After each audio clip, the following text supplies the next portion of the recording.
Hello viewers, আসসালামু আলাইকুম। সবাই কেমন আছেন? আশা করি খুব ভালো আছেন। আমিও আলহামদুলিল্লাহ খুব ভালো আছি। আমি আপনাদের মাঝে আজকে আবারও পুনরায় চলে আসলাম নতুন একটি মকটেল আইটেমের ভিডিও নিয়ে, যেটা হচ্ছে ওয়াটারমেলন মোহিতো।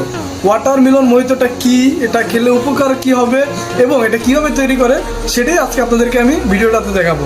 সো যদি এগুলো জানতে চান, দেখতে চান, শিখতে চান, তাহলে সম্পূর্ণ ভিডিওটা আপনারা দেখবেন। So let's see.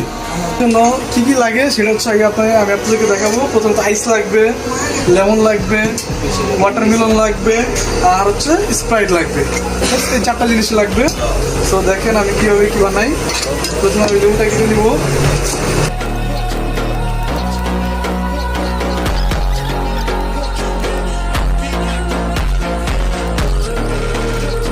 করে নিব।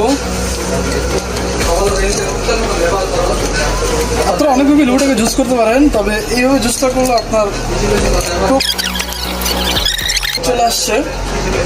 কি বলে আমরা অনেক গরুর গোস্ত আমাদের খেতে হবে, তাই গরুর গোস্ত খাওয়ার পরে যদি আমরা মোহিতোটা খাই, আমরা বেশ একটা রিফ্রেশমেন্ট পাবো।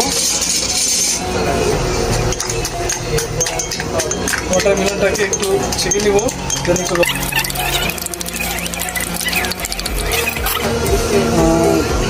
এখন আমি লেমন থেকে জুসটা বের করলাম, এই জুসটাকে আমি ঢেলে নেব। খুবই ইজি ওয়ে, আর এটাতে খরচও কিন্তু খুবই কম। আপনারা চাইলে বাসায় ট্রাই করতে পারেন। আপনারা চাইলে ওয়াটারমেলনের পরিবর্তে পুদিনা পাতা ইউজ করতে পারেন, ওইটা টেস্ট খুব ভালো আসে। এখন আমি পরিমাণ মতো আইস দিয়ে দিব।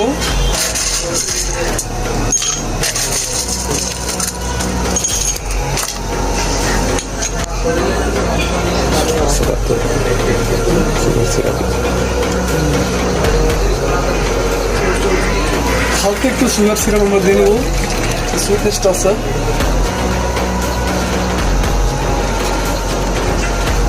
পরিমাণ মতো, আপনারা যদি সুগার বেশি খান তাহলে বেশি দেবেন, যদি কম খান তাহলে কম দেবেন। এটা হচ্ছে আপনাদের খাওয়ার উপর ডিপেন্ড করবে। আর একটা বিষয় সবসময় খেয়াল রাখবেন, মোহিতোতে সবসময় আইসের পরিমাণটা কিন্তু বেশি যাবে। আস্তে আস্তে স্প্রাইটটা ঢেলে দিব।